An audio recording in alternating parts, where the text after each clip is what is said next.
Hello everyone, my name is Benji and welcome back to Dead by Daylight. This is a video that has been pretty long coming, and I'm re-recording the intro, obviously, during the winter event. Some of the gameplay is before the update with the artist. Actually, a lot of the gameplay is before the update with the artist, but then some of it is post-update with the artist.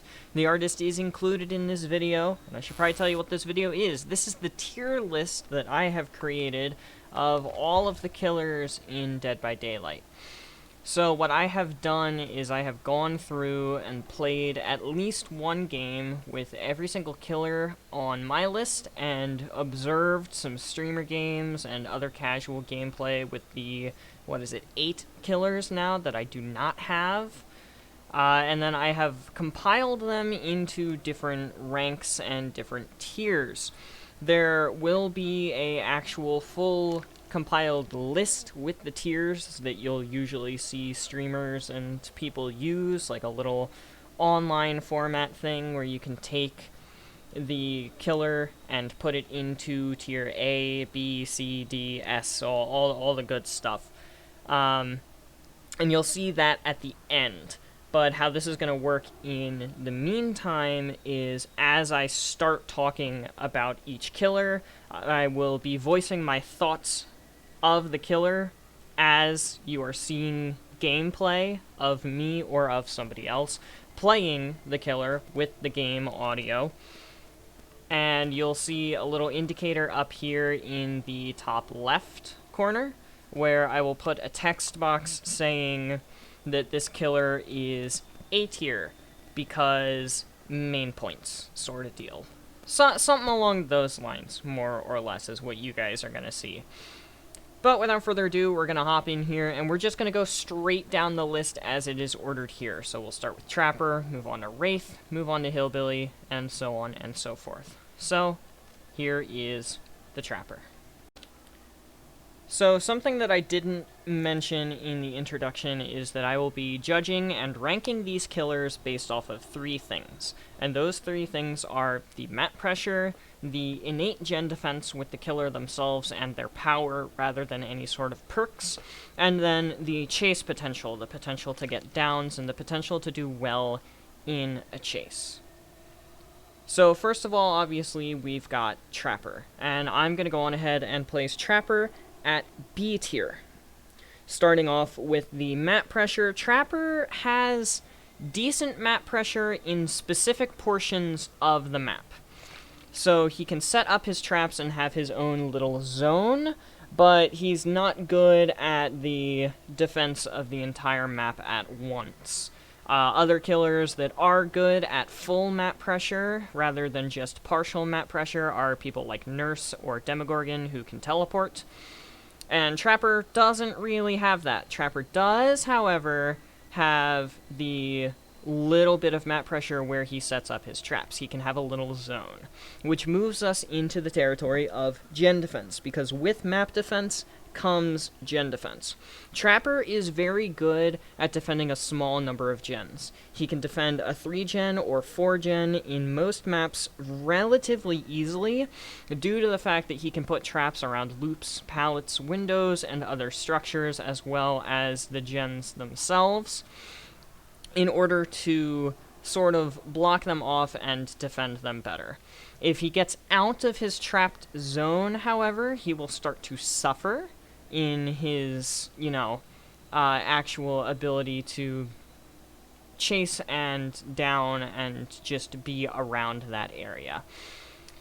So as you can see here, I've got my traps a little too far spread out, but this is also midwich, so that's kind of unavoidable in general.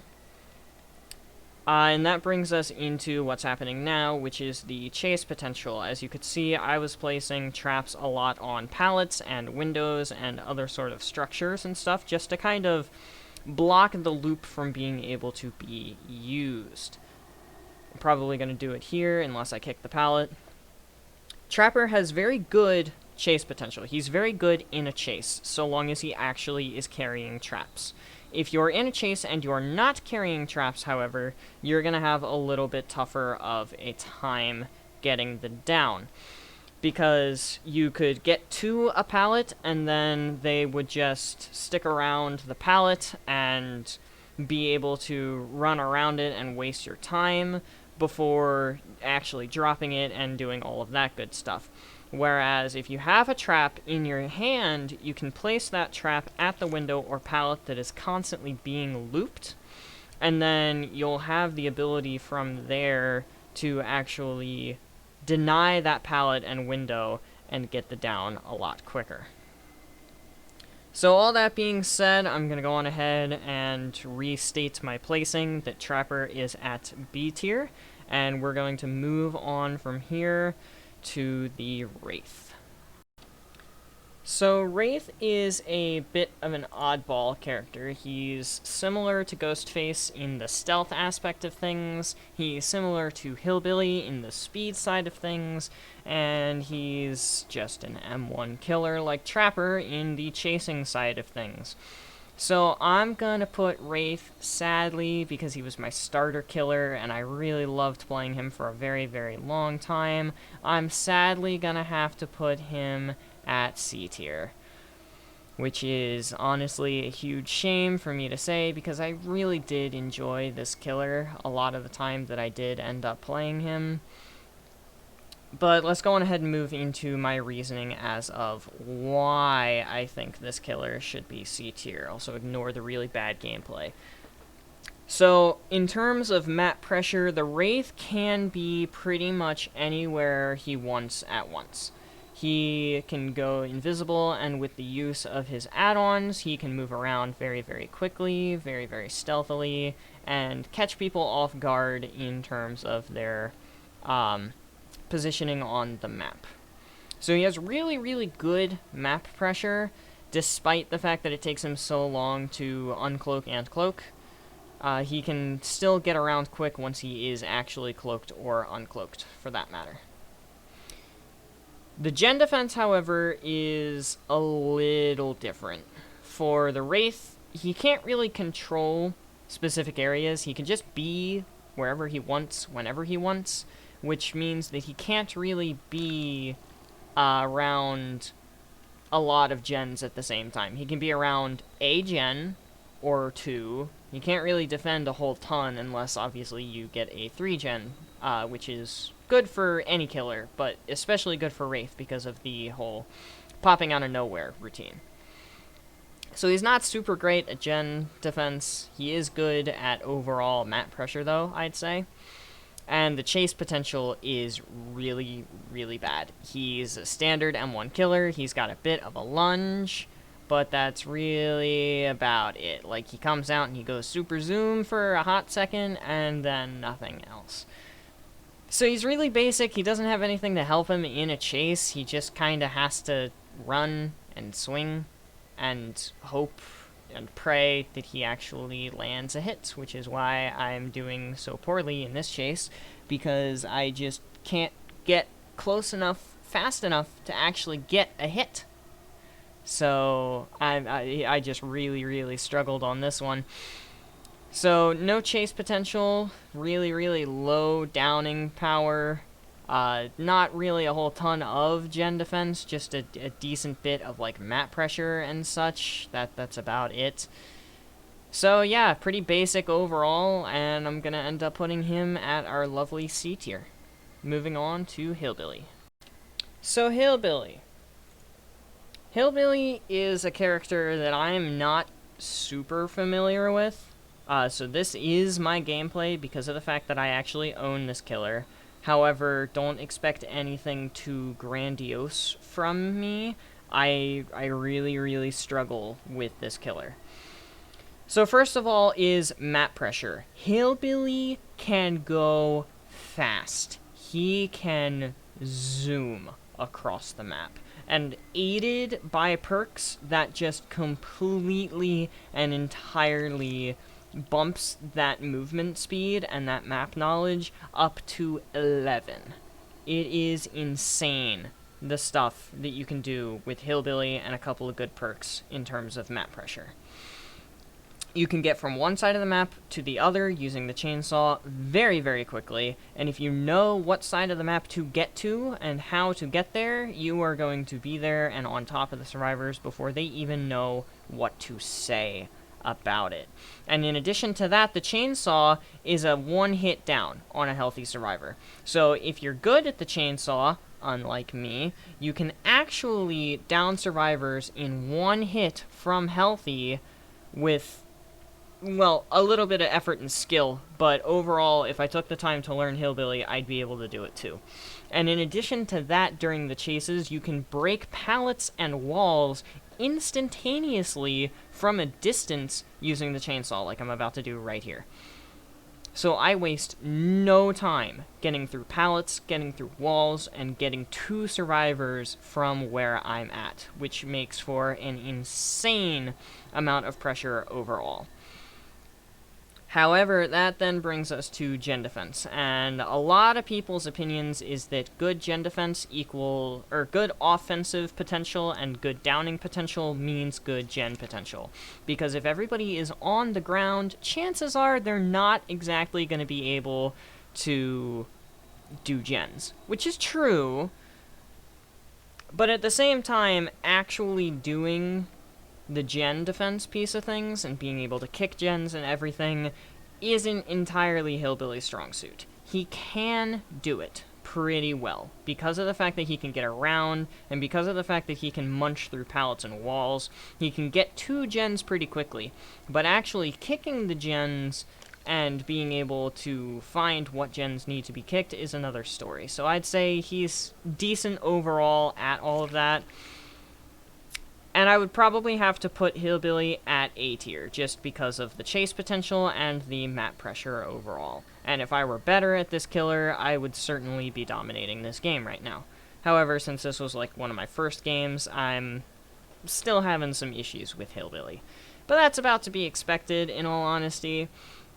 And I've seen good Hillbilly mains, and they're good. I've seen good Trapper and Wraith mains, and they're not as good. So again, I'm going to have to go on ahead and put Hillbilly at the A tier. Moving on from here, we're going to head over to, I believe, the Nurse is next up on the list. So first of all, I am not a good Nurse main, so please don't yell at me. I can't handle that kind of criticism over my Nurse gameplay right now. I am not a good nurse. I don't claim to be a good nurse. I am not good at nurse. There's a reason why I've only spent enough blood points on her to actually get her perks and basically nothing else, because I'm just not overall a good nurse player. I suck at my blinks, I suck at everything. But I have seen top-tier nurse players, and I have gone against top-tier nurse players, and they are insane at what they do. This killer is ridiculous, and like many people who do tier lists, I'm gonna automatically put her at S tier for that reason. I will go into those deeper reasons right here and right now. First of all is the map pressure. She can teleport through walls, up floors, down floors, through pallets, around corners. She can do all sorts of crazy things with her teleportation and her blinks. It's ridiculous, in all honesty. Like, it is absolutely ridiculous, the kinds of things that this killer can do with their teleportation. So map pressure is absolutely S tier. She can get anywhere she wants in quite literally a blink, haha, of an eye. Just like that. I'm already to the pier from Shack. Didn't take any time at all, just gotta wait out the fatigue. There are add-ons to help with the fatigue, and all sorts of other stuff like that.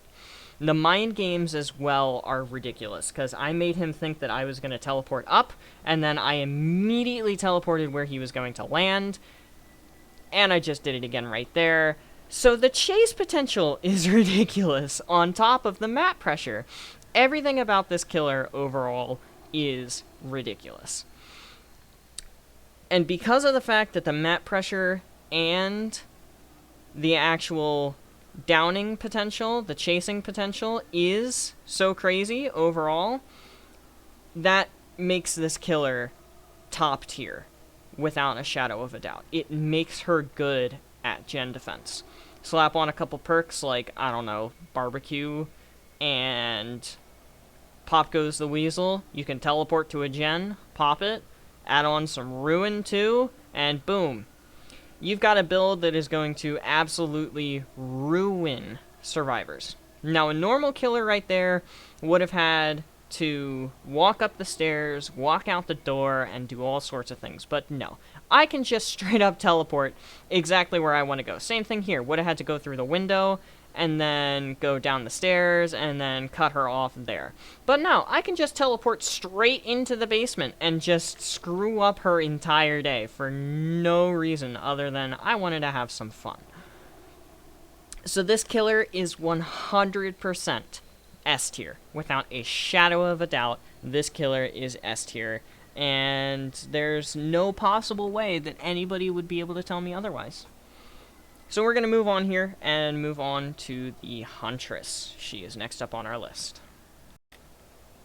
Huntress is the first ranged character on our list, unless you count the nurse as a ranged character, which I personally don't because she's still meleeing the survivors, but I can see the argument where she's hitting people from a distance. So, Huntress is our first, well, no, Nurse is 105, but Huntress is her first killer that is 110% movement speed. However, she does have her hatchets, so she can throw her hatchets and down people at a distance. Or just miss entirely like I usually do. Please don't judge my Huntress gameplay either, because I'm really bad at her overall. So first of all is map pressure. I've seen good Huntresses hit cross-map hatchets using perks like barbecue and chili, or just using their innate game knowledge to just absolutely mess with people's days. So her map pressure is pretty good, although she is 110% killer, so I'd have to say that her gen defense is a little lacking. She can't really get to a gen by walking very quickly, so I would have to say that she is not good at gen defense, but is pretty good at map pressure. Which then leads us into the actual chase potential that she has. And her chase potential is through the roof. Whenever she sees somebody at a pallet or a window, I already demonstrated that a little earlier. If somebody throws a pallet and they're standing on the other side of it, I can just back up away from stun distance and just kind of toss a hatchet over top of the pallet and down them straight in the noggin. Same thing goes for windows. If somebody's beaming for a window and I see them beaming for the window, what I can do is I can just prop myself at an angle that will be able to go through that window and shoot the hatchet through the window, thus downing the survivor without even having to get close enough to actually smack them with my hatchet. Worst case scenario though, I can't smack them with that hatchet unless I actually get 360 like this Leon is doing, or I lag, which, you know, PS4 kind of sucks, and I have to deal with that a lot. Overall, I would probably say that this character is around the same potential in terms of everything as the Wraith, but a little bit above that, given the fact that the downing potential is so high, but the gen defense is not as high. So I'd probably say Huntress overall is in B tier with the Trapper. And yeah, that's really all I have to say. There's not much to unpack with this one. There's not too much craziness going on. There's not too much for me to complain about either, except for the fact that I'm not used to her and I'm not good at her. So I'd have to say B tier then. And we can move on from here to the Mookalist of Myers, the Stalkity Stalker himself. So the Michaelist of Myers, our favorite stalker boy, he is honestly a very interesting killer. The fact that you have to stalk people in order to gain your power, and you get slowed down while you're stalking, obviously, is a little bit of an interesting fact. Like right here, she has no idea I'm here. I'm just kind of standing here stalking, and then I get to tier 2, stalk a little more, go around the side a little bit, and just go for her. And jump scare. The jump scares are really good for Michael. I would say in terms of map pressure, that Michael is not the greatest that I've ever seen. He has map pressure in the fact that he can stalk and he can chase and do all of the things that a normal M1 killer can do, but he can't really get around super quick. He doesn't have any like helpful things like the Hillbilly or the Nurse, so I'd say his map pressure is average at best. His innate gen defense is kind of also average at best, although because of his downing potential, which we'll get to momentarily, I would say that his gen defense is a little bit above that because he can snowball so easily. And when the killer starts to snowball, you're going to start to stop doing gens. You're going to not do gens very much anymore. And you know what? That's actually a very, very, very, very, very fair point. I wouldn't want to do gens either if I was getting snowballed and all of my team was going down to the likes of this man. Which leads us into his chase potential and the fact that he can snowball so well.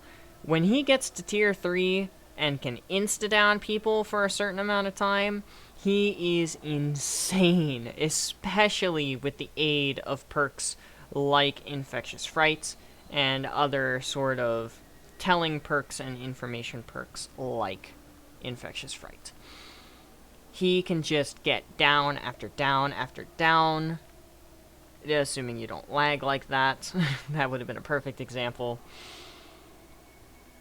But you can really just go with this killer and do all sorts of crazy stuff as a result. And given the fact that his terror radius is so large, once you're in tier 3, people are going to be terrified of you. No matter how close you are, or how far you are, or anything of the sort, people are going to be terrified because they're going to hear your heartbeat from so far away, and they're going to stop doing gens. Which goes into the fact that the gen defense is decently high as a result. So overall, I think I'm going to have to put Michael at A tier because of his chase potential and because of all of the map pressure and gen defense that goes in tandem with that, rather.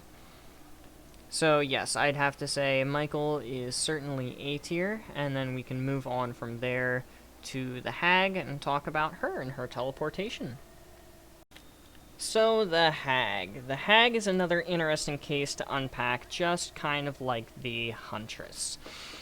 Because of the fact that she can place her traps all over the place, and teleport to them whenever they're tripped, or with the addition of add-ons, teleport to them whenever she feels like it, it's pretty safe to say that this killer has potential.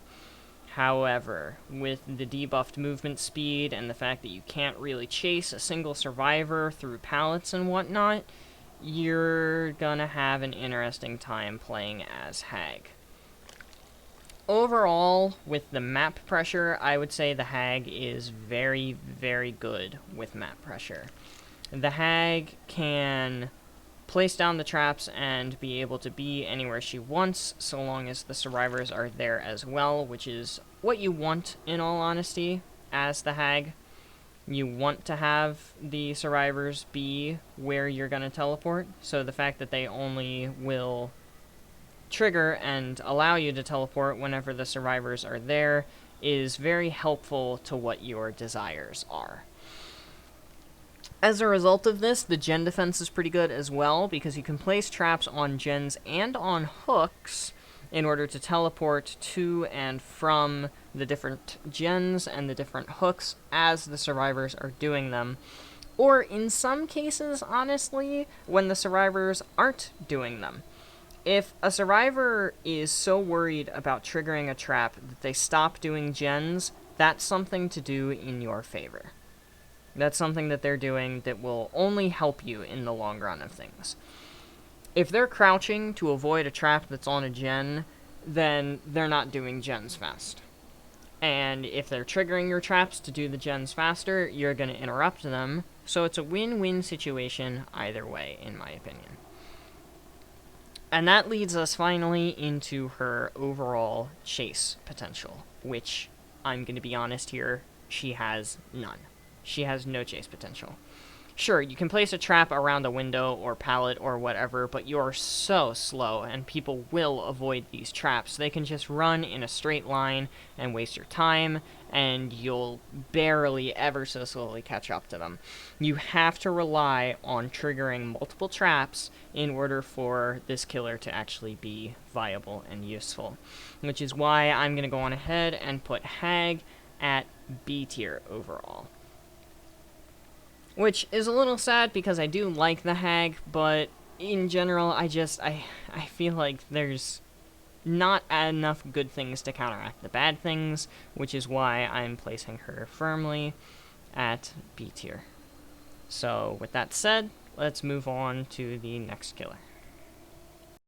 So, I wasn't a moron this time, and I didn't talk over top of the actual gameplay, so I can actually have gameplay audio happening in the background of me talking about my opinions. And in case I didn't say it already, next up on the list is the Doctor.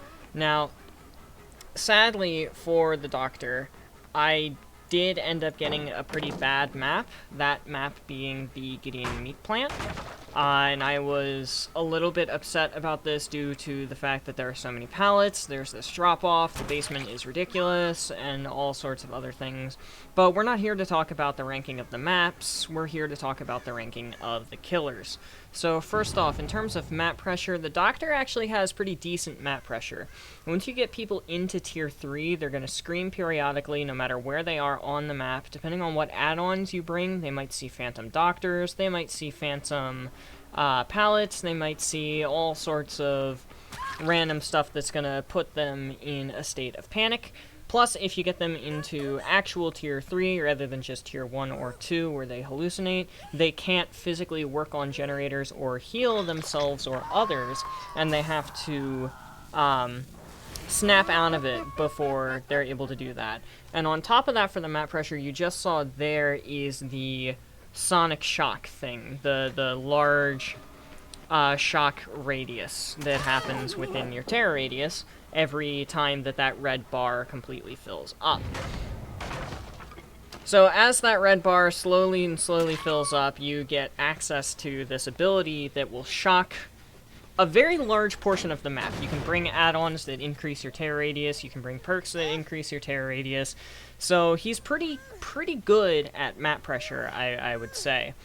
When it comes to gen defense as a result of that map pressure, same thing, because Tier 3 makes it so that you can't work on gens, because you have to snap out of it and all that sort of thing. Plus, the sonic shock that happens in the large radius, the terror radius, will take people off of gens or off of healing, stuff like that. Let's see what it's actually called.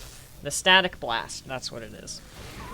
Now, the last criteria here is the chase potential. So, in terms of chase potential, the Doctor is pretty decent with chases and downs. He is an M1 killer, in that he doesn't have any, like, insta-downs or anything like that.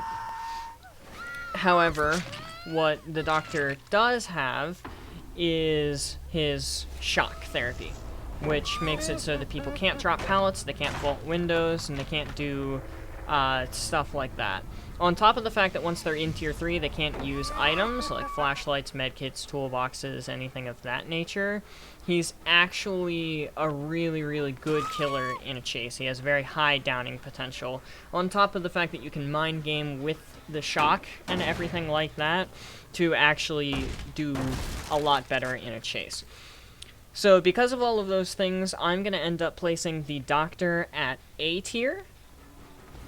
And I think I'm going to leave him at A tier. I think A tier is a really good spot for him because of just being roundabout good at just about everything on our list. So let's go on ahead and move on. Next up on our list is none other than the roundest of clowns himself, the Clown. And this is actually my first time playing on the artist's map as well. So forgive me for not knowing the map, and I'm also pretty bad at Clown, so forgive me for any sort of transgressions that I do against the Clown in my bottle throws, and when I should use different bottles, and stuff like that. Just please forgive me. Don't go too hard on me in the comments, please. I'd very much appreciate a little bit of lax on that. But anyway, let's get into the ranking portion of things here. So, first off, obviously, is map pressure, and the clown doesn't have a ton of map pressure. Sure, he can throw his bottles in a pretty large arc. I can't believe I hit that tree. He can throw his bottles in a pretty large arc in order to hit people at a distance and get them off of gens and other things of that nature. And he also has his speed to get around a little faster, but overall that's not really the greatest of map pressure. I'd say it's decent. It's probably on par with the Doctor, so it's good, but it's not great. Nothing to really sneeze at. In terms of gen defense, it's about the same. The innate gen defense comes with the mobility and the map pressure, which I'm starting to realize now as I've recorded a lot of the killers and am talking about them.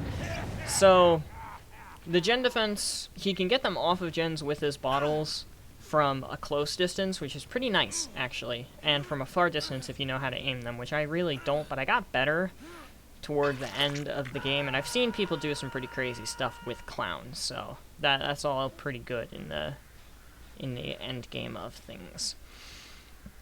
So that just pretty much leaves the actual chase potential, and I think that he's decent in a chase.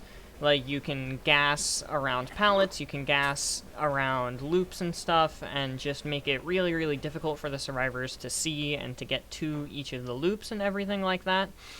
So he's not bad in a chase. I wouldn't say he's any better than the Doctor. He's a Doctor with a reload, I think is what I would call him. Which is why I'm going to end up putting him in the B tier, because he does everything that the Doctor can do with the Doctor's shock, but with his bottles. He just does it worse than the Doctor does. So, yeah, I'm going to end up putting the clown at B tier for this, and we're going to go ahead and move on to the next killer. Next up is none other than the Spirit. Going from clown to Spirit is very different, because Spirit is just wildly different in terms of any sort of gameplay whatsoever. Spirit, honestly, is probably one of the highest tier killers that I can personally think of. That's because in terms of map pressure, she can be just about anywhere on the map that she pleases, about at any time that she pleases, due to her ability, and add-ons just obviously make that so much worse over time for the people who play against her. Also, she has new music, which is a pretty nice touch, in all honesty. I didn't know that before recording this. Also, don't mind my gameplay. I don't play Spirit very often. I think I've played her, like, twice before this game, specifically. So, yeah, don't worry about that. But anyway, back to map pressure. She has outrageous map pressure. She can be anywhere she pleases at once, which means for her gen defense, she's going to be able to push people off of gens very, very quickly, very, very easily, and it's going to be a lot of fun. Getting them off of things that you want to protect, like gates or anything else of that nature. And in terms of chase potential, she's really, really good at mind games if you're actually good at her, which I am not, and you'll see that come into play here momentarily. I'm really not great with her phase and with the whole phase lunge and stuff, so I really just kind of suffer, but I have seen a lot of really good people go against Spirit and get demolished, and I've seen really good people play Spirit and demolish survivors. So overall, I would say that this killer is probably an S tier, given her ability to actually get around the map, A, defend gens by getting around the map, B, and down survivors at loops. Like, the phase is really quick. You can't tell when she is and isn't phasing unless they changed that. And overall, I think the phase is just really, really strong, almost akin, in my personal opinion, to the nurse, I would say. So yeah, Spirit is S tier, and let's go on ahead and move on. Next up is the Legion. Now, the Legion is one of my mains as killers. I've got a couple of mains. I've talked about this a little bit in the past. Obviously, Pyramid Head, Nemesis, Wraith I used to be a main at. I talked about that earlier in this video. And then there is the Legion, who I would play pretty decently often. I stopped playing the Legion because of stuff like that, where people just kinda double back on the window, or just kinda 360 me, and I can't really hit them. I made a bad play here, by the way, and went around the wrong side, so I missed out on a hit, which is a very, very big shame, in my opinion, but that's okay overall. So let's start talking about where I put the Legion in terms of ranking. So I would say that the Legion is overall good with map pressure. The ability goes really, really well. The fact that you can stab people and then go from person to person very quickly is absolutely phenomenal. That scared me, by the way. Like, right here, I stab her, and then I'm immediately on to the next target. She has to heal. Thana's going to slow that down, so it synergizes really well with perks and stuff like that. It gives you knowledge of who is on the map and where. Whether or not they're healthy or injured is another factor that you get to learn due to the Legion's power. And it keeps people injured, which keeps people healing, which keeps people off of gens. So the innate gen defense is pretty high as well in terms of just everything. Now, she dead-hearted there and then immediately screwed up. So I was screwed and then she was screwed. Anyway, back to the ranking. Doing a little bit of inter-game commentary here now that I can actually talk about the game as I do this.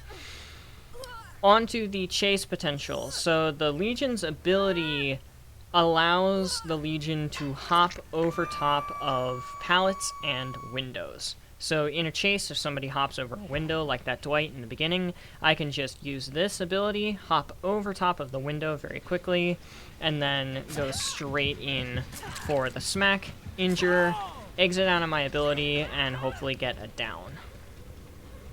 Emphasis on the hopefully, sadly enough. So overall, the Legion is actually very, very good, I'd have to say. Really good map pressure, really good gen defense due to the injuring and the pressure that the Legion can put on everyone over time. And then last but not least, the chase is pretty good, but not anything more than I've seen in other killers. So with that all being said, I'm gonna have to put the Legion, I personally believe at the A tier, I think I would say. So with that said, let's move on. So the next killer we have to talk about here is the Plague, who is personally, other than Nurse, my worst killer to play. So this footage is going to be rough.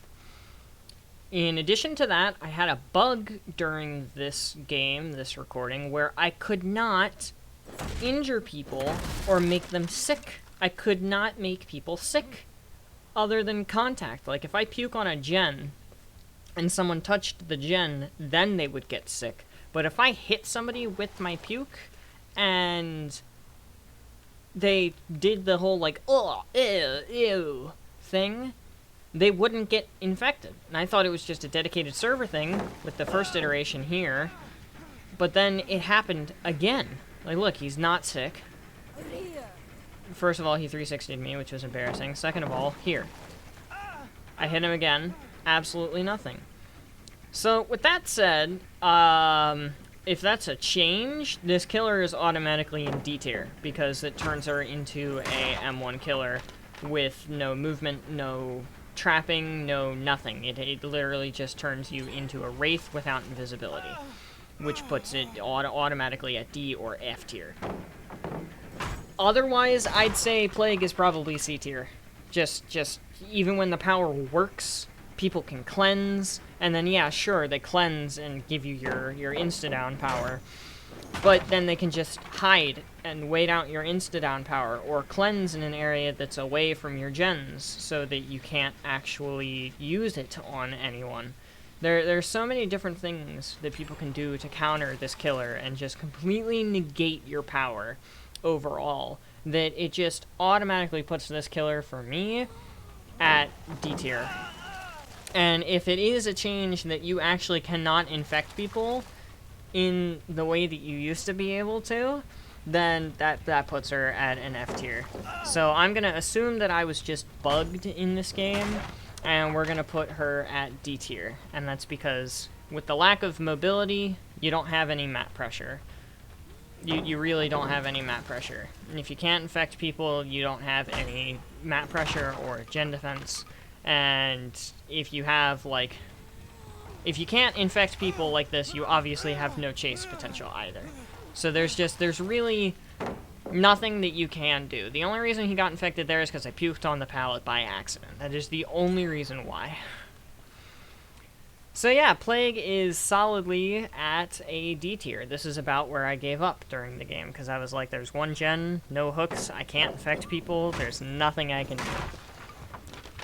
So yeah, Plague is solidly here at D tier, and we're going to go on ahead and move on. So next up is the lovely, lovely Ghostface. Unfortunately, this is about the time that Dead by Daylight and the ranking system and the MMR system, which is a whole other topic I don't feel like discussing, A, because I don't have enough information, and B, because it's a really rough topic, started to fuck me over. I got some really shit games, some really good survivors that were too good for my quality of playing. So the next 4 games are going to be extremely, extremely rough. I do terrible. The 5th game, which is the last game that I actually recorded myself, gameplay-wise, is not that bad of a game. But anyway, this is the Ghostface, and we're going to go on ahead and start listing all of his qualities. So in terms of map pressure, Ghostface is standard M1, 115% killer. And the only thing that he really has going for him at all is his invisibility, which isn't even invisibility, it's literally just his actual lacking of a terror radius sort of deal. So it's nice, and the stalking is nice to expose people and everything, but overall, I've gotta say, he's just a standard M1 killer. There's really nothing that he can do to really mess with the survivors all that much. So he doesn't really have a whole lot of map pressure, and as a result, he doesn't really have any gen defense, because he can't get around that quick. He just can't. When it comes to chase potential, he has some really good chase potential. I'm really not great at him, though, is the problem. So when it comes to actually exploiting that potential, I'm not the best person to demonstrate that. You can use his stalk to insta-down people at loops pretty quickly if you know how to do it. In addition to that, if you actually know how to use your crouch and everything of that nature to your advantage, then you're just going to be set overall. I, however, am not that good at this game, nor am I going to devote the time and effort that it requires to become good enough at this game. So, sadly, I'm never going to really know the absolute best way to play this killer. So, in terms of all of that, in the map pressure, the gen defense, and the downing potential, I have to put Ghostface at B, at the highest. I think B is probably fair, in all honesty. Like, I got it down on him really, really quickly, but that Fang, she knew what to do to counter me, so definitely not an end-all, be-all kind of killer, if that makes any sense at all. So I would say definitely going to put Ghostface at B tier, and then we're going to go on ahead and keep going. Next up is everybody's favorite Demogorgon Borgin, the Demogorgonist of Borgans, who is now actually a rarity to see in Dead by Daylight at all, due to the fact that Stranger Things pulled all of their DLCs from all of their partnered games, not just Behavior's Dead by Daylight. So it's really gonna be uncommon to see Demogorgon mains, let alone, or Demogorgon players, let alone Demogorgon mains. But let's go on ahead and start talking about what we're going to give the Demogorgonist of Borgans. And I completely missed that guy when I was playing. Wow, that must be embarrassing for you guys to see. I'm so sorry. In terms of map pressure, Demogorgon is one of the better. He's up there with Hag, Nurse, Spirit, because of how he can teleport through these portals that he can place down, like I'm about to do here. It's very quick. It requires a little bit of setup, though, which is why I compared him to Hag and or Trapper. But once you have it, it's a very efficient way to get around the map and to get where you need to go. So he has pretty good map pressure. He can be almost anywhere he wants, whenever he wants. It's a little less than that. It's a little less often than that, and less accurate than that because you actually have to set them up. But in addition to setting them up, you can set them up behind walls and such, and actually end up being able to pop out from behind a wall using the undetectable status that the portals give you, and catch people off guard, which I did a couple of times in this match itself. And some people are much better at than I am. His innate gen defense is pretty decent on top of this.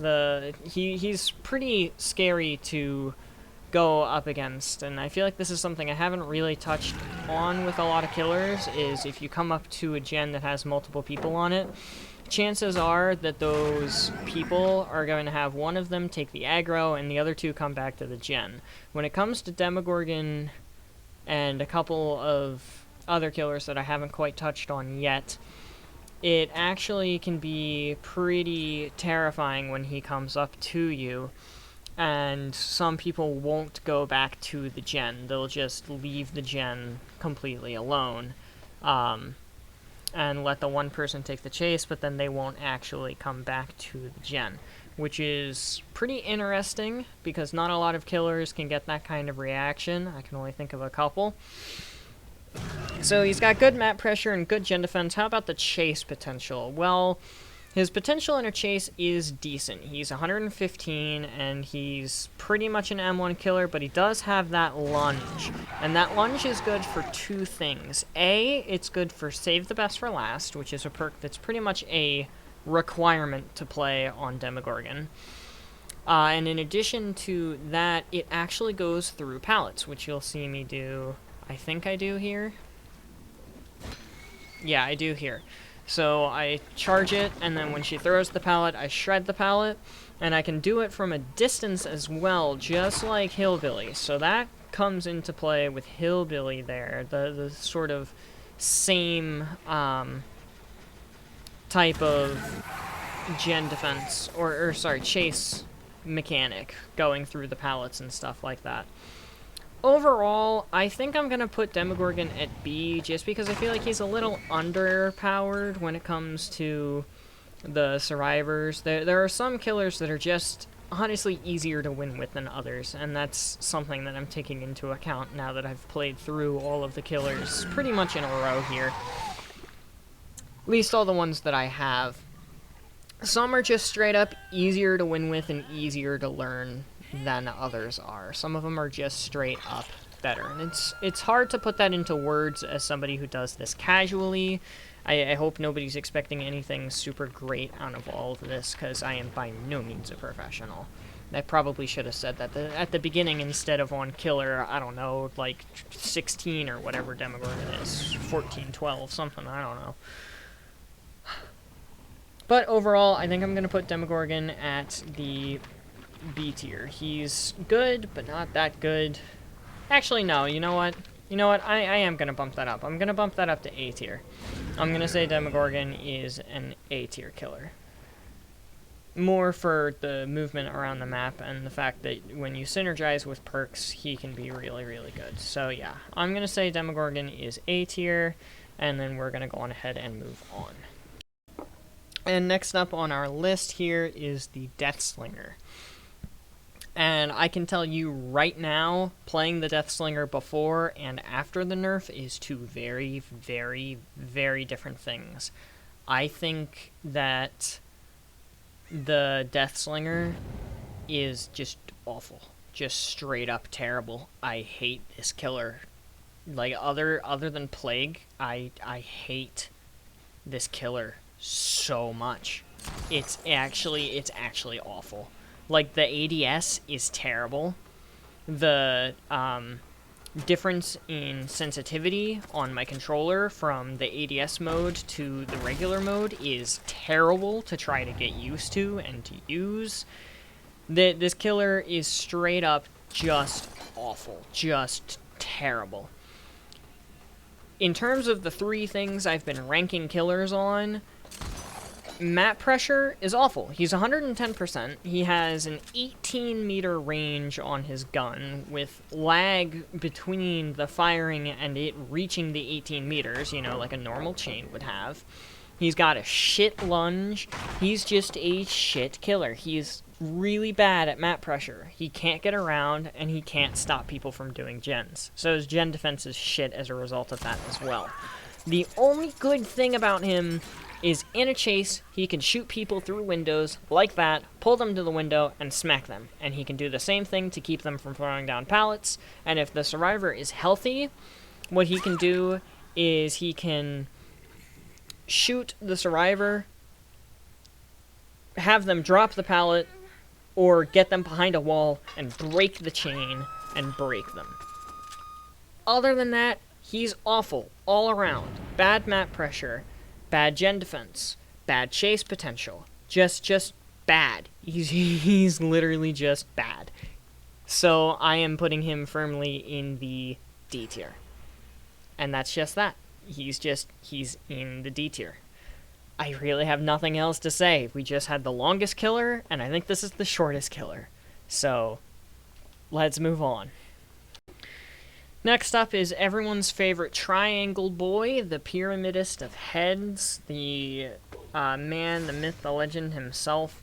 Now, this match especially, I had a lot of issues. The survivors were really good. I noticed that they completely nerfed Pyramid Head's time to start doing the Trail of Torment. It takes forever to start the Trail of Torment now. It's actually kind of ridiculous. Like, it really is. It's kind of ridiculous. So, let's talk about the three things that we've been talking about. Let's talk map pressure.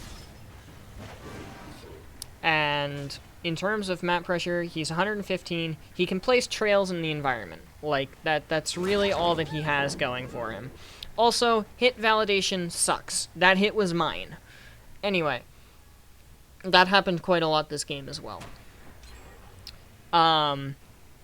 He can place trails in the environment, which is decent, but in all honesty, it's not the greatest thing in the world. It really is not. He can block pallets and stuff, but people will just run through them if they're confident enough, which is honestly fair. They should be confident enough to do that. At least I know I certainly am when I play against this killer. When it comes to gen defense, he really doesn't have any, other than when he gets close to a survivor or working on a generator. He can use his trail to actually hit the generator and could possibly get splash damage and hit multiple people at once. That's something that's really, really nice about this killer, is being able to hit multiple people at the same time. That's something that I love about this killer. When it comes to chasing, he's actually pretty good, despite what you're seeing me currently do here, which is the most awful Pyramid Head gameplay I think I've ever gotten, but I'm running out of time to make this video, so I'm really trying to just get the games down and give my thoughts. The thoughts aren't rushed, but the gameplay kind of is, not gonna lie. He's really good in a chase because of the fact that he's like Huntress. He can shoot through and over windows and stuff and just smack people through walls and such just like that. That part of Pyramid Head is actually pretty fantastic. I can't lie about that. That part's pretty fantastic. So, in all honesty, I think this killer is really good. He just needs a little more map pressure, so instead of putting him at S, I'm going to put Pyramid Head at A tier. For the chase potential, mostly. More than anything else, I'd say, for the chase potential. So yeah, let's move on. So last up on the list for me, like, doing the actual gameplay rather than taking somebody else's gameplay and having them do it and just talking over their gameplay instead, is the Nemesis. So the Nemesis, honestly, I think is one of the better killers. When it comes to map pressure, he's got his infection, which can deter people from working on generators and deter them from doing anything other than getting vaccinated. COVID. Had to slip that joke in there, you guys know me. In addition to that, he's got 2 zombies that will follow the survivors around the map and just generally be a nuisance and get them off of generators. And get them off of healing, get them away from hooks, just kind of be a general nuisance so that you don't have to. So he's got really, really good map pressure overall.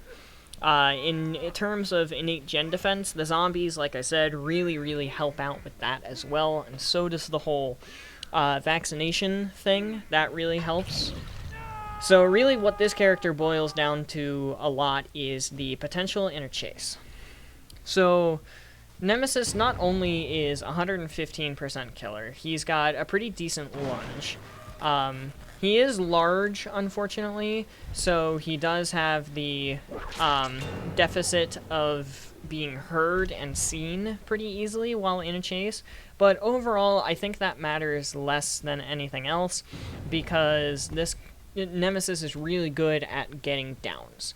He has a 3-tier system in terms of the infection, where the first tier is just short range, not really a whole ton, and then tier 2, you can break pallets and breakable walls, while also getting a little bit more range, and then tier 3, I believe, is just less cooldown on the actual tentacle ability itself and hitting people with it.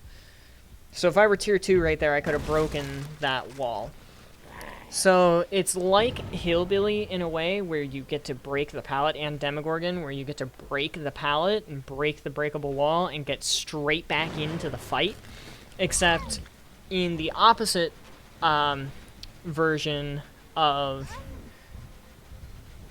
the Demogorgon, he can actually have... who was I just talking about?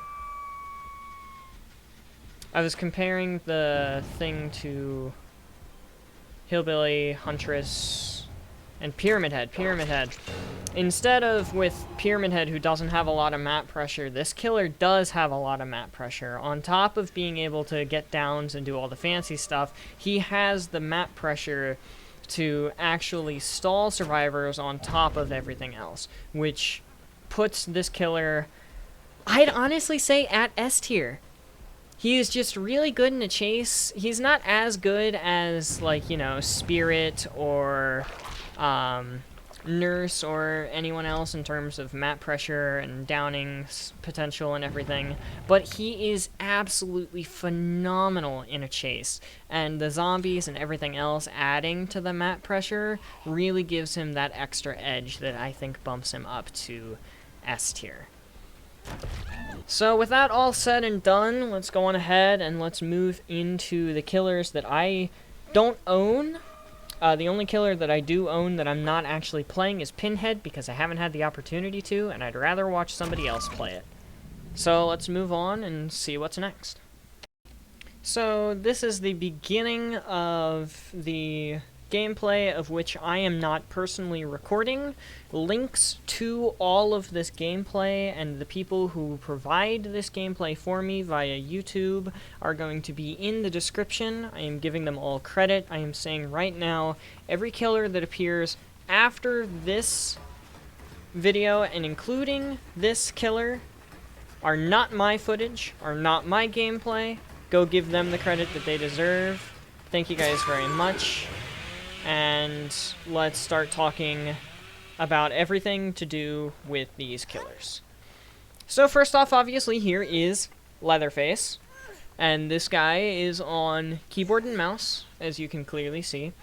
Now, in terms of the map pressure that the Leatherface can have, Leatherface doesn't really have a whole ton of map pressure. He's 115, and he can get around just as quick as any other 115 killer, but he doesn't have any sort of innate gen defense or any sort of map pressure. So he's not great in that regard, other than once he has somebody hooked, he's really good at guarding that hook or guarding gens, and keeping those people at bay, more or less.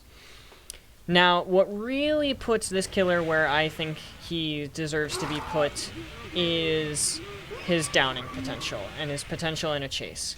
So, the Leatherface, I believe this footage is actually pre-rework, so yeah, it is pre-rework.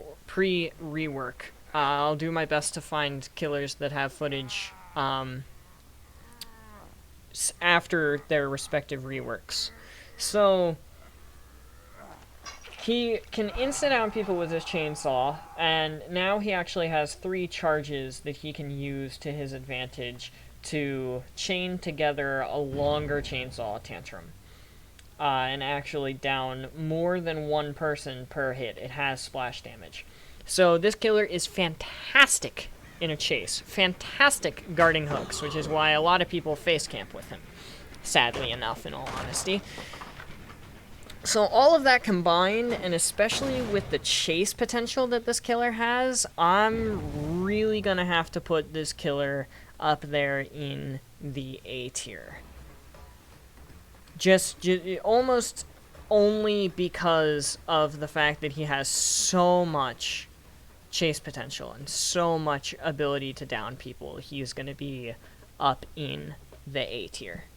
So with that said, I'm going to try to find better footage for the next killer, and we're going to move on. So next up is our lovely friend Freddy, and this is obviously post-Freddy rework due to the fact that they have actually put the killer on RPD. So first of all, let's go on ahead and talk about Freddy's map pressure. With Freddy's rework, he can teleport 2 gens as soon as that bar fills up. And that bar fills up faster the more people are actually asleep. So because of the fact that he can teleport to gens, which is the place that you want to be teleporting to get people off of gens for the innate gen defense portion of things, he is phenomenal with his map pressure. He can also use it, like this guy is currently doing, in chase to actually get behind survivors, or rather get in front of them where they're going, and screw up their entire day in a chase. So reworked Freddy has wonderful, wonderful potential for map pressure. Like teleport left and right, left and right, left and right. Fake teleports left and right, all over the place. This guy can just be phenomenal. And then the gen defense obviously goes with that, especially using a perk like Tinkerer. You can know where to be and when to be there, like, instantaneously, and just do stuff like that. In terms of chase potential, same thing. The dream snares are absolutely ridiculous to slow people down. In addition to that, people can actually use an add-on in order to have fake dream palettes that just don't stun the killer or anything and only waste your time, that you can only see while you're in the dream state. So those are pretty ridiculous as well. And then last but not least, like I mentioned earlier, the teleportation thing in a chase is actually phenomenal. Like, it is just insane, the stuff that you can do with this killer, which is why I'm gonna put Freddy up in S tier with Nemesis, Nurse, and Spirit. So there you have it, S tier. Again, this is not my footage. Link to this guy's footage and channel are going to be in the description below. Let's move on to the next killer. Next up on our list to talk about is the pig. So the pig is a tiny bit interesting, in all honesty, in terms of just everything about the pig.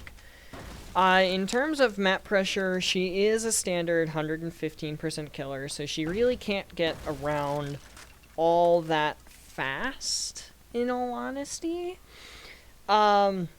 Especially when you crouch, I think she goes to either 110 or 105% speed. She's still faster than the survivors, but I do believe that it's only barely faster than the survivors. So there's really not a whole lot of map pressure other than her party hats. So I call them party hats, but it's really Jigsaw's baptism. It's the reverse bear trap that she can put on Survivor's head whenever she gets down. Now, these traps get activated and start on a timer once a generator is complete and they get powered. And this actually does add a bit of map pressure and innate gen defense, because this will take survivors and force them, hey, I've got something on my head that's going to kill me soon, so I'm going to need to really quickly go take care of this. I can't do gens, I can't save people, I can't heal people, I need to get this trap off of my head. I need to remove my party hat, as I usually tend to say. And this does, in fact, add some map pressure to the mix. So she does have some map pressure. Not a ton, but she does have some. Now, when it comes to chasing and stuff like that, rather than map pressure, the chasing aspect of the pig is actually pretty good, because she does have that crouch, which A, removes her terror radius, so she can use it purely for stealth, and B, when you're in that crouched mode, if you charge it, you get a little bit of a long-ranged attack, so to speak. So with this long-range attack, you can actually lunge farther toward the survivor, and you can fake them out at windows and pallets and other things of that nature, and get them to think that you're going one way and hop over the pallet, but then actually you go the other way, and you just get them once they're on the opposite side of the pallet. So she's really good in a chase, and has pretty decent map pressure, so I'm actually going to end up putting the pig at A tier for this list. If it weren't for her bear traps giving her that added little bit of map pressure, I would probably end up getting her to B tier, but with the bear traps and with the map pressure that they add, I'm going to have to put her up in the A tier, which is actually getting a bit crowded, but I think I've been doing a good job so far with my thoughts. So we're going to keep going. So next up is the Oni. Now, the Oni is another pretty interesting killer in terms of his actual power. So the Oni can collect blood and go into a demon rage as a result of collecting said blood from survivors, which you can see in the bottom left there. He's starting to gain his power ever so slightly, drop by drop, little by little, until he can go into a demon rage and become essentially a hillbilly with more control over his actual abilities. Besides this, he is an M1 killer. Without his power, he is purely M1. There's nothing else that he has to aid him other than his actual Demon Dash power, which makes him very fast, and also insta-down. So when it comes to map pressure, the Oni is very good with map pressure. He can move across the map very, very quickly once he does have his power, and it's really not hard to get his power. He gets his power purely and specifically from just playing the game. You have to injure survivors to play this game. You have to down survivors to play this game. Injuring and downing survivors and the added bit of collecting blood is all that the Oni needs to actually have his power activate. Just like that. He can also instant break pallets and walls. I think I forgot to mention that piece of things. So, the fact that you get your power just as a result of actually playing the game means that your power is free. It's just like every other power that exists in this game. You also don't get knocked out of your power when you get stunned, like the Ghostface does. The Ghostface gets knocked out of his power whenever he gets stunned or looked at, which is stupid in my opinion, but that's a different topic. We've already covered Ghostface. So, the fact that he can move around so fast and so quickly like this is a huge benefit to the Oni. The insta-down and everything that goes with the insta-down and the speed is something that is amazing for his actual chasing potential as well.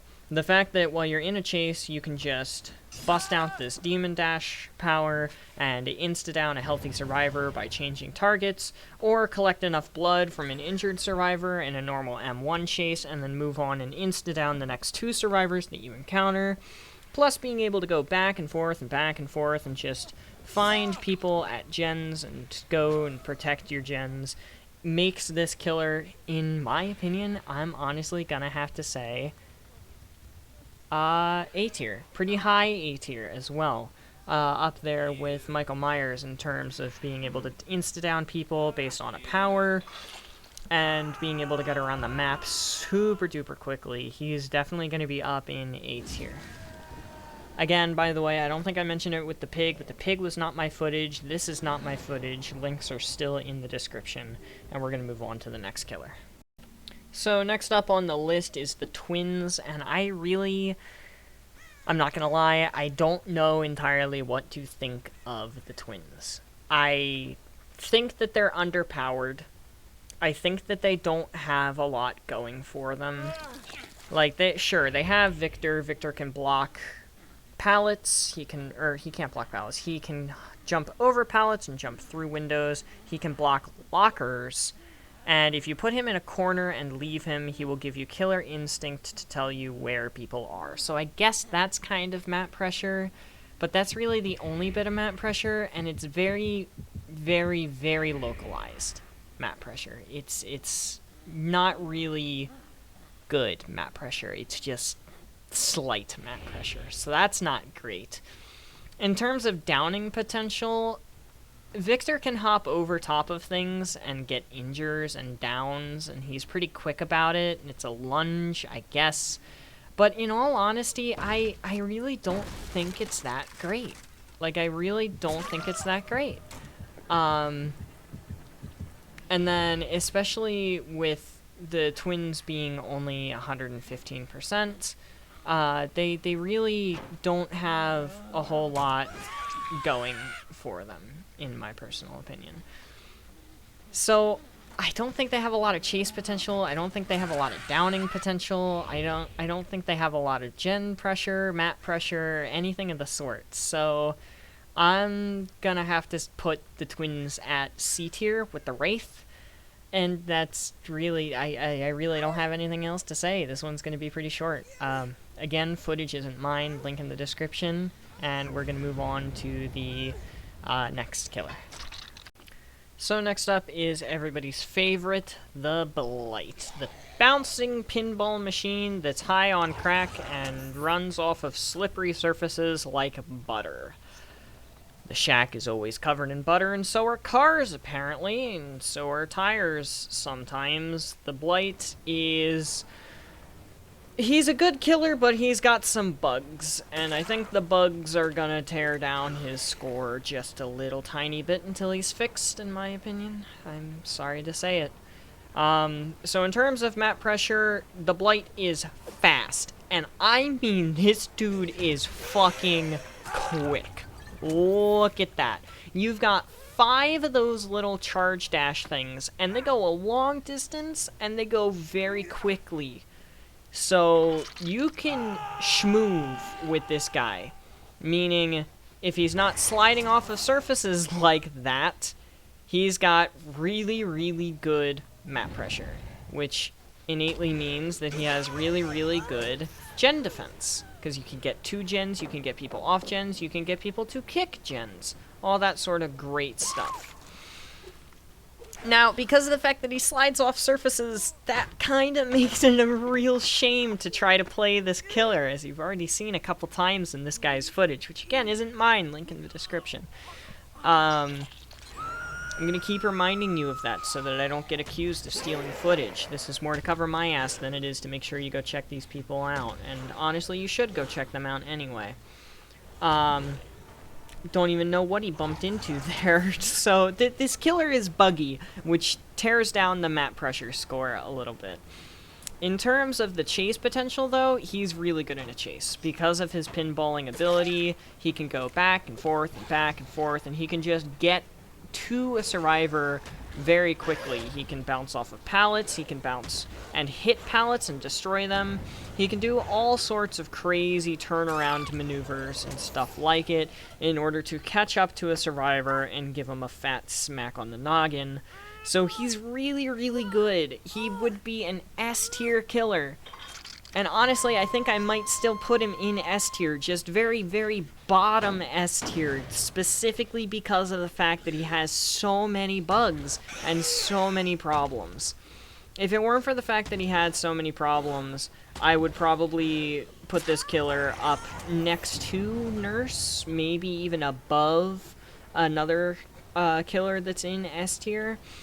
But because of the fact that he's, you know, he's got so many issues with him, he's just, he's not really full S-tier material, if that makes any sense.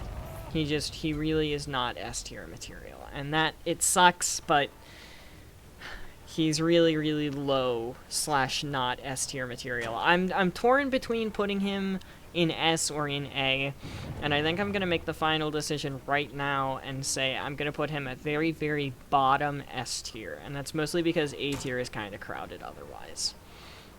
So yeah, that's the Blight. We're going to go on ahead and continue moving on.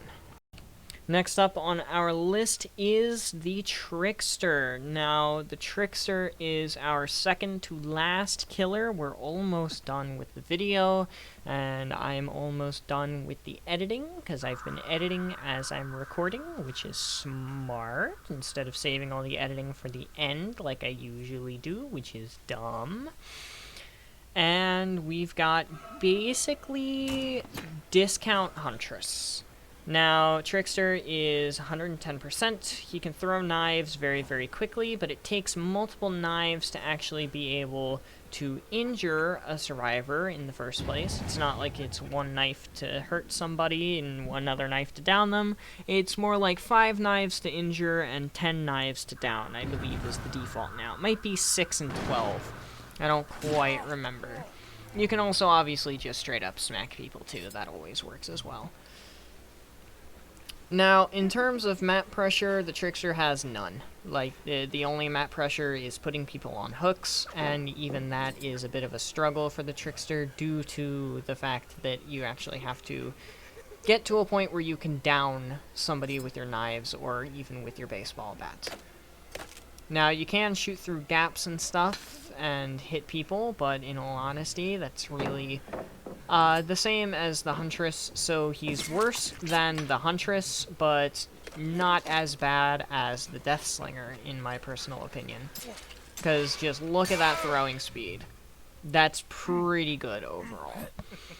So chasing is honestly pretty good. He's just like the Huntress in that he can throw over top of windows and over top of pallets and through pallets and other stuff like that to catch people off guard and hit them. Reloading, you have more knives, so that's a pretty good thing as well. Plus, you have your ultimate ability, which is called Main Event, in which you throw knives very, very quickly and then have a short fatigue period afterwards. So I think that that ability helps make up for things a little bit. But over the course of the fact that there's some decent chase potential, no map pressure, and no gen pressure, relying purely on perks for gens, is usually not a good method of things, at least not always. See, right here, you get a little bit more action with the knives and a little bit quicker of a down than Huntress probably could have. So in instances like that, he's better than Huntress, but overall, he's just worse than Huntress is. So I'm going to be putting him in C tier. Granted, I am going to be putting him in high C tier. It is still C tier overall. So let's move on to the last killer, which is the Artist, which I think, honestly, not a lot of people have had the opportunity to go against yet, so I don't really know what to make of her, but we'll talk more about that here in just a second. So, the Artist. The one killer that I honestly really do not know what to make of. Like, there's the burrs that you can place, that you can aim toward generators, and have a ton of map pressure, as you could see there. Just tons of map pressure. You can set up the birds in such a way that it scans like a radar, almost. And then you'll know where people are due to the fact that you can see the birds through the walls as people are getting rid of them. And then, obviously, once you get hit by 2 sets of birds, you go down. So you have map pressure upon map pressure upon map pressure.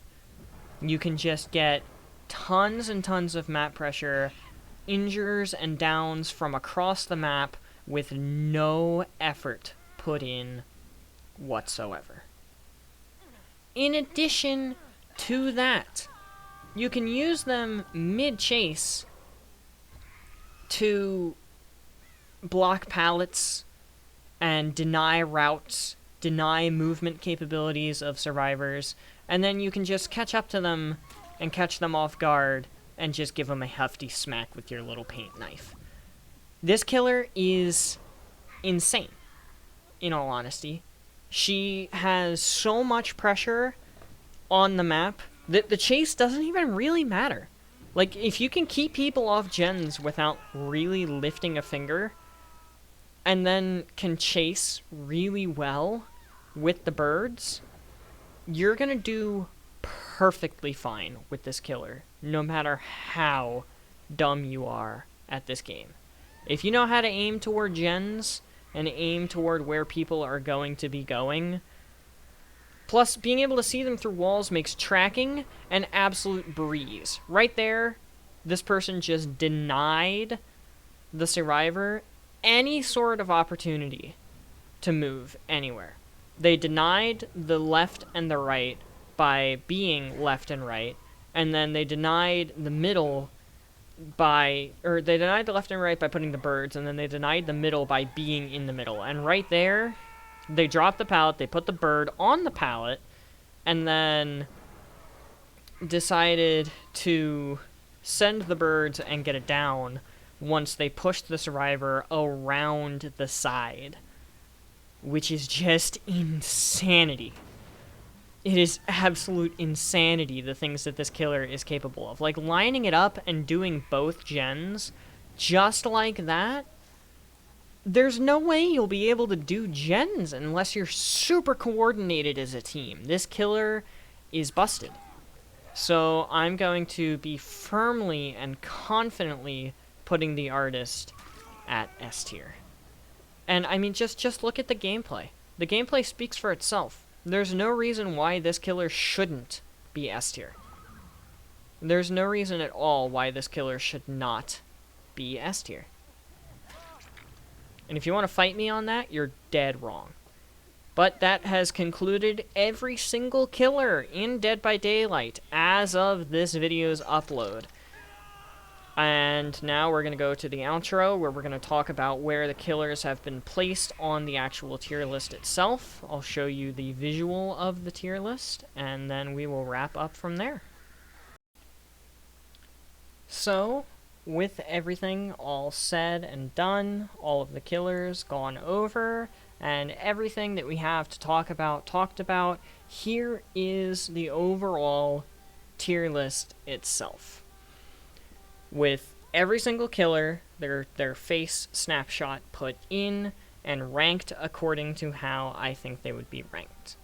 When I went through the killers in the order that they appeared on my screen in-game, that was how I organized the actual discussion of the killer in the video itself. Versus now you're seeing the killers in rank of how I feel them to be.